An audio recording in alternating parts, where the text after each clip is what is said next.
दोस्तों आज की वीडियो के अंदर मैं बात करने वाला हूं पराग पारिक म्यूचुअल फंड हाउस के बारे में। देखिए ये एक ऐसा म्यूचुअल फंड हाउस है जिनकी मार्केट के अंदर बहुत कम स्कीम्स लॉन्च है, लेकिन इनका एयूएम इतना ज़्यादा हाई है कि दूसरी 35-40 स्कीम्स लॉन्च करने के बाद भी जो एएमसी है वो इनके टोटल एयूएम को अचीव ही नहीं कर पाती है। इनके जोन से भी स्कीम है उसकी परफॉर्मेंस आप देखिए, लाजवाब है। रैंकिंग लाजवाब है। मतलब एक्चुअल में ये जो म्यूचुअल फंड हाउस है, इनका हमेशा से ना एक मोटो रहा है, कम स्कीम्स लॉन्च करनी है, इन्वेस्टर्स को प्रीमियम स्कीम्स मतलब निकाल के देनी है, और साथ में जो रिटर्न्स है वो भी जबरदस्त निकाल के देनी है। इनका इतना सा ही उद्देश्य है। तो एक चीज और करने वाले हैं ये, अभी मार्केट के अंदर इनकी तकरीबन 6 स्कीम चल रही है। कौन कौन सी स्कीम चल रही है उसके बारे में मैं बात करूंगा, लेकिन उससे पहले आपको बता दूं कि आप लोग कमेंट करके पूछ रहे हैं कि भाई इनके जो इंटरनेशनल ग्लोबल फंड्स लॉन्च होने वाले हैं वो कब आएंगे। तो देखिए आपको बता दूं बहुत जल्दी ना, इनके अभी तो 6 स्कीम्स हैं, 2 और स्कीम्स लॉन्च होने वाली हैं। दोनों ग्लोबल स्कीम्स हैं और यूएसए बेस्ड म्यूचुअल फंड्स होने वाले हैं। एक होने वाला है पराग पारिक एस&पी म्यूचुअल फंड, और एक होने वाला है पराग पारिक नेस्डेक 100 एफओएफ। ये जो आप देख रहे हैं एस&पी और नेस्डेक 100, एस&पी 500 है और एक है नेस्डेक 100। ये दोनों इंडेक्स हमारे यूएस बेस्ड है और इन्हीं के ऊपर बेस्ड है पूरे के पूरे म्यूचुअल फंड्स होने वाले हैं। अब आपने पराग पारिक फ्लेक्सी के फंड के बारे में तो सुना ही होगा, आपको अच्छे से पता होगा कि ये एक ऐसा फंड है जिसके अंदर आपको जो इंटरनेशनल स्टॉक्स होते हैं ना उसका एक्सपोजर भी मिलता है। अगर आपने नहीं देखा है तो आप मेरी वीडियो देखिएगा जिसके अंदर मैंने रिव्यू किया हुआ है इस फंड का। आप देखेंगे पूरा पोर्टफोलियो इसका, समझिएगा, आपको पता लग जाएगा। तो आज ना देखते हैं एक्चुअल में इस म्यूचुअल फंड हाउस के अंदर एक्चुअल में ऐसे क्या खास है, कौन कौन सी इनकी स्कीम्स मार्केट में रन कर रही है, कितने कितने रिटर्न्स दे रही है, कितना एयूएम है, सब कुछ समझने की कोशिश करेंगे। शॉर्ट वीडियो होने वाली है, बिल्कुल भी आपका समय वेस्ट नहीं करूंगा दोस्तों। तो इसलिए वीडियो को जरूर लाइक कर दीजिएगा। लाइक करने से पता चलता है कि आपको वीडियो पसंद आई है, और हमारे को ना ऐसे टॉपिक्स चुनने में बहुत हेल्प मिलती है।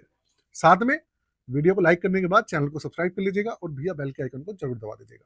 देखिए हमारा हमेशा से यही मोटो रहता है कि भैया आप लोगों की जो इन्वेस्टमेंट की जर्नी है उसको हम आप इतना बेहतर बना सकें कि आप उसके अंदर ना कभी भी कम से कम नुकसान उठा पाएँ, और आपको ज़्यादा से ज़्यादा ना उसके अंदर हम नॉलेज दे पाएँ, जिससे कि आपको उसका बेनिफिट रहे मार्केट के अंदर जब आप कुछ भी करते हैं तो। ठीक है? चलिए शुरू करते हैं। कंप्यूटर स्क्रीन पे आपको लेकर चलता हूँ, साथ में भैया अपना प्यार देते रहिएगा। कंप्यूटर स्क्रीन आपके सामने चालू हो चुकी है। देखिए आपके सामने ही है कि Parag Parikh mutual fund house launches एडम एस&पी 500 और नेस्डेक 100 एफओएफ। ये 2 फंड इनके बहुत जल्दी लॉन्च होने वाले हैं। कब तक लॉन्च होंगे मैं इसी वीडियो के अंदर आपको बताऊंगा।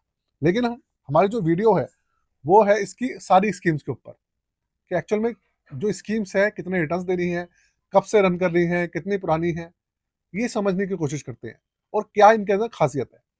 देखिए एक चीज मैं आपको बताऊं, ये पूरी की पूरी वीडियो इंफॉर्मेशन पर्पज के लिए है। किसी भी तरीके का रिकमेंडेशन, सजेशन या एडवाइस एक भी फंड को लेकर हमारी तरफ से आपके लिए दोस्तों बिल्कुल भी नहीं है। बस इंफॉर्मेशन देने के लिए है, जिससे कि आप समझ सकें कि भैया मार्केट के अंदर हजारों स्कीम्स है, लेकिन प्रीमियम स्कीम्स में और जो फालतू फंड्स होते हैं ना उनके अंदर फर्क क्या है वो मैं आपको समझाना चाहता हूँ। तो पराग पारिक पीपीएफएएस म्यूचुअल फंड, इसकी जो फुल फॉर्म है वो है Parag Pareek financial advisory services. ये एएमसी का पूरा नाम है, लेकिन इसे ज्यादातर ना पीपीएफएएस ही कहते हैं। तो इस इनके अंदर फिलहाल इन्होंने 4 कैटेगरी के अंदर अपनी स्कीम्स लॉन्च की हुई है। टोटल इनकी स्कीम्स हैं 6 जो मार्केट में चल रही है। आप सोचो ये 14 साल पुराना एएमसी है। 14 साल पुरानी मतलब आप समझ लीजिए 2025 चल रहा है, तो 2011 के आसपास की ये एएमसी है। और अभी तक इनकी सिर्फ 6 स्कीम्स लॉन्च करी है इन्होंने। और आप अब बहुत सारी एएमसी है, अब नाम तो मैं लूंगा नहीं, आप खुद ही देखते हैं। मैं एनएफओ की वीडियो बनाता रहता हूँ, रोज एनएफ जो एएमसी है इतने ज्यादा फंड्स लॉन्च करती है। किस लिए करती है? कि उनको ज्यादा से ज्यादा ना एईएम मिल पाए, ज्यादा से ज्यादा लोग उनके साथ जुड़ पाए। समझ रहे हैं? लेकिन इनकी 14 साल के अंदर सिर्फ 6 स्कीम्स लॉन्च हुई है। अब देखिए इसके अंदर टोटल जो एयूएम है इनका सारी स्कीम्स का वो है 1,43,685 करोड़ रुपए। तकरीबन मान लो 1.5 लाख करोड़ के आसपास हो जाएगा कुछ महीने में। अगर मैं क्वांट म्यूचुअल फंड हाउस से कंपैरिजन करूं उसका, तो क्वांट म्यूचुअल फंड हाउस की तकरीबन 29 स्कीम्स के आसपास अभी मार्केट में रन कर रही है, और उनका जो टोटल एयूएम है ना सारी स्कीम्स का वो 1 लाख करोड़ भी नहीं पहुंचा है। 97,000 करोड़ के आसपास है। पहले 1 लाख करोड़ पहुंच गया था, लेकिन उसके बाद जब इनकी स्कीम्स ने नेगेटिव रिटर्न देना शुरू करा तो वो लोगों ने एग्जिट मान लिया बहुत सारा, तो इनका एयूएम बहुत ज्यादा ड्रॉप हुआ था। तो आप सोचो ये उनकी कहाँ 29-30 स्कीम्स हैं, उनके एटीएफ भी हैं, और नई नई चीजें वो लॉन्च करते रहते हैं, और ऐसा ही है वैसा ही है, पता नहीं क्या क्या लॉन्च करते हैं, लेकिन इन्होंने आज तक ऐसा कुछ नहीं करा है। तो भैया इक्विटी के अंदर इनकी 2 स्कीम चलती है, आप देखिए कौन कौन सी है। एक है सबसे फेवरेट फंड, सबसे फेवरेट, वो है Parag Pareek flexi cap fund. पहली स्कीम है इनकी, ये देखिए आप, इसका अगर आप 5 साल का सीएजीआर उठा के देखेंगे, 5 साल का, तो वो है 21.43%। 5 साल का सीएजीआर। 3 साल का सीएजीआर है 21.97%, और पिछले 1 साल का जो रिटर्न है वो है 6.90%। ये इनकी सबसे फेवरेट स्कीम है, और इस अकेली स्कीम के अंदर करीबन 1,25,000 करोड़ का एयूएम है, इस अकेली स्कीम के अंदर। ठीक है, और हिंदुस्तान की सबसे बड़ा फंड है ये, जो पराग पारिक फ्लेक्सी का फंड है, ये इंडिया का सबसे बड़ा एक ऐसा फंड है जिसके अंदर सबसे ज्यादा एयूएम है। आप सोचिए, हजारों नहीं, लाखों नहीं, करोड़ों लोग जुड़े हुए होंगे इसके अंदर, मुझे ऐसा लगता है। दूसरी बात, दूसरी इनकी एक और इक्विटी की स्कीम है Parag Parikh ELSS tax saver fund. दोनों डायरेक्ट ग्रोथ है, और इसका जो 5 साल का रिटर्न है वो है 20.45%, 3 साल का है 17.48%, और 1 साल का है 4.5%। ये इसके आप समझ लीजिए 5 साल की, 3 साल की और 1 साल की रिटर्न है। अच्छा, देखने वाली बात ये है कि पिछले 1 साल में दोनों पॉजिटिव है, नेगेटिव नहीं है। देखने वाली बात जो है, चेक करने वाली बात वो ये है, अगर मैं देखूं कि भाई इससे ज्यादा की रिटर्न, इसका जो डेटा अवेलेबल है, 5 साल का डेटा अवेलेबल है इसके अंदर। अगर मैं पराग पारिक फ्लेक्सी के फंड का बात करूं 10 साल का सीएजीआर, तो वो भी ना करीबन करीबन मेरे ख्याल 17% से ऊपर ही है, जहां तक मुझे याद आ रहा है। 17, 17.5 या 18% के आसपास है, जहां तक मुझे याद है। 10-12 साल का इसका सीएजीआर। क्लिक कर दूंगा, चलिए क्लिक करके देख ही लेते हैं इसका। 5 स्टार की रैंकिंग है फंड को, मॉर्निंग स्टार की, वैल्यू रिसर्च की, और क्रिसिल की भी मेरे ख्याल 5 स्टार की रैंकिंग है इसको। और ओवरऑल अगर हम देखें तो चलिए, बाकी तो मैंने आपको बता ही दिया अभी। अब चलते हैं इसके दूसरे फंड्स की तरफ, डेट कैटेगरी में चलते हैं। देखिए डेट कैटेगरी के अंदर क्या है कि एएमसी ना एक के बाद एक नए नए फंड लॉन्च करती रहती है, क्योंकि डेट कैटेगरी अपने आप में बहुत बड़ी कैटेगरी है। लेकिन इन्होंने क्या किया हुआ है, सिर्फ एक फंड है। कौन सा? पराग पारिक लिक्विड फंड। भाई लोगों को अगर करना होगा तो ऑब्वियस सी बात है, 36 फंड की जरूरत नहीं होती लोगों को। अगर विश्वास है तो एक आध फंड ही काफी रहता है। तो पराग पारिक लिक्विड फंड है, इसका 1 साल का रिटर्न देखो 6.40% है, 3 साल का रिटर्न है 6.71%, और 5 साल का रिटर्न है 5.54%। कुल मिला के देखें तो रिटर्न इसके भी लिक्विड फंड के हिसाब से ठीक ठाक है। एयूएम वगैरह इसका भी अच्छा है काफी। ठीक है, अब हम चलते हैं भैया हाइब्रिड कैटेगरी की तरफ, कि हाइब्रिड कैटेगरी के अंदर कौन कौन से फंड्स हैं। हाइब्रिड कैटेगरी के अंदर इनके 3 फंड्स हैं। कौन कौन से हैं समझते हैं। सबसे पहला फंड है Parag Parikh conservative hybrid fund direct growth. अब देखिए ये कंजर्वेटिव हाइब्रिड फंड है, बताऊंगा आपको इस फंड के बारे में भी। तो अगर इसका 1 साल का आप रिटर्न उठा के देखेंगे तो वो 7.52% है, 7.5%, और 3 साल का सीएजीआर है करीबन 11.5%। ठीक, उसके बाद है Parag Parikh dynamic asset allocation fund direct fund. इसको 1 साल के आसपास ही हुए हैं, तो 5.5% के आसपास का इसका रिटर्न है। और जो इनका आखिरी फंड है वो है Parag Parikh arbitrage fund direct growth. इसका भी 1 साल का रिटर्न है 6.71। मतलब ये जो 2 फंड आप देख रहे हैं ना नीचे के, डायनामिक असेट और आर्बिट्रेज, ये दोनों इन्होंने पिछले साल में 1-1.5 साल के अंदर ही लॉन्च करे हैं, ज्यादा समय इनको लॉन्च करे हुए नहीं हुआ है।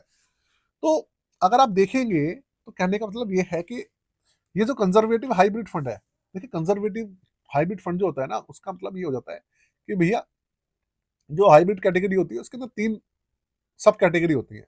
एक होता है आपका एग्रेसिव, एक होता है बैलेंस्ड, और एक होता है कंजर्वेटिव। कंजर्वेटिव के अंदर तकरीबन तकरीबन आप ये मान के चलो कि 65% तक, 65-85% तक ना जो डेट कैटेगरी होती है वो इंक्लूड रहता है, और 20% से लेकर 35% तक इक्विटी रहती है। मतलब इक्विटी की जो मात्रा होती है ना स्टॉक्स की, बहुत ही कम रहती है, वो होता है कंजर्वेटिव। तो उसके हिसाब से भी देखें तो 3 साल का सीएजीआर 11.47% काफी अच्छा है, और 1 साल में भी भैया 7.5% रिटर्न निकाल कर दे ही दिया इसने। और दूसरा ये डायनेमिक असेट एलोकेशन फंड है, ये भी हाइब्रिड फंड ही है। और ये जो पारंपरिक आर्बिट्रेज फंड है, ये भी आपका इसी कैटेगरी का है एक तरीके से, लेकिन दोनों मोटो थोड़ा सा अलग हो जाता है। अब इसके अलावा इनका एक ईएलएसएस फंड भी है, जिसको मैं ऑलरेडी आपको बता ही चुका हूँ, इक्विटी के अंदर पारंपरिक ईएलएसएस टैक्स सेवर फंड। वो तो ईएलएसएस और इक्विटी दोनों सेम ही है। तो भाई ये है इनकी 6 स्कीम्स। अब आने वाले समय में इनकी 2 स्कीम्स और आने वाली है। वो कौन सी है कि एक तो है पारंपरिक S&P 500 फंड, और एक होने वाला है पारंपरिक नैस्डैक 100। अच्छा, लॉन्च कब होने वाले हैं? लॉन्च होने वाले हैं ये जनवरी 2026 के अंदर आपको ये फंड देखने को मिल सकते हैं। ऐसा मैं नहीं कह रहा हूँ, ऐसा पारंपरिक वालों का कहना है। तो अगर इन्होंने मान लीजिए थोड़ा सा लेट भी कर दिया, तो हो सकता है जनवरी में ना मिले, फरवरी में मिल जाए आपको। लेकिन देखिए ऐसा है कि ये बात अच्छी पक्की है कि इनके जो फंड्स होने वाले हैं ना, वो काफी ज्यादा ना इंटरेस्टिंग होने वाले हैं। ये बात पक्की है, क्योंकि मैं ना ऐसा क्यों कह रहा हूँ, अब आप समझिएगा। अब आप एक चीज सोचो कि एक एएमसी है, 14 साल में सिर्फ 6 फंड लॉन्च करती है, और 6 की 6 स्कीम जो है, मार्केट की गिरावट के अंदर एक भी फंड नेगेटिव नहीं है, रिटर्न्स काफी अच्छे हैं, एयूएम काफी अच्छा है, रैंकिंग काफी अच्छी है। एक्चुअल में इन्होंने कर क्या रखा है कि इन्होंने, कहते हैं ना, एक के बाद एक फंड लॉन्च करके पूरी की पूरी जो खिचड़ी पका देते हैं एएमसी के अंदर, ऐसा नहीं किया इन्होंने। इन्होंने क्या करा कि भाई कम स्कीम रखो, भले ही लोगों को पसंद आएगा तो जुड़ेंगे, पसंद नहीं आएगा तो नहीं जुड़ेंगे। बहुत सारी इन्होंने ना लोगों के पास, जिसे कहते हैं कि चॉइस नहीं रखी है, बस जो जरूरी चॉइस है सिर्फ वो रखी हुई है। आप सोचो कि इनका ना लार्ज कैप, स्मॉल कैप और मिड कैप फंड भी नहीं है, ना मल्टी कैप फंड है। और आपको एक चीज बता दूं, इनका पारंपरिक वालों को ना जो लार्ज कैप फंड है वो भी आने वाला है। लार्ज कैप फंड तो जनवरी 2026 के अंदर लॉन्च होने वाला है, ऐसा इन्होंने कह दिया। लेकिन इनके जो ये ग्लोबल फंड है, ये आपको जनवरी में मिल सकते हैं या फर्स्ट क्वार्टर के अंदर देखने को मिल सकते हैं, जनवरी से मार्च के बीच में, ऐसा पारंपरिक वाले कह रहे हैं। तो भाई इनका सिंपल सा है, कम करो लॉन्च, लेकिन अच्छा दो, जिससे कि रिटर्न ज्यादा मिले लोगों को। रिटर्न ज्यादा मिलेंगे तो लोग ना अपने आप दूसरे की स्कीम छोड़ छोड़ के, वहां से एग्जिट करके अपने आप इनकी स्कीम से जुड़ जाएंगे। ये कहानी है इनकी।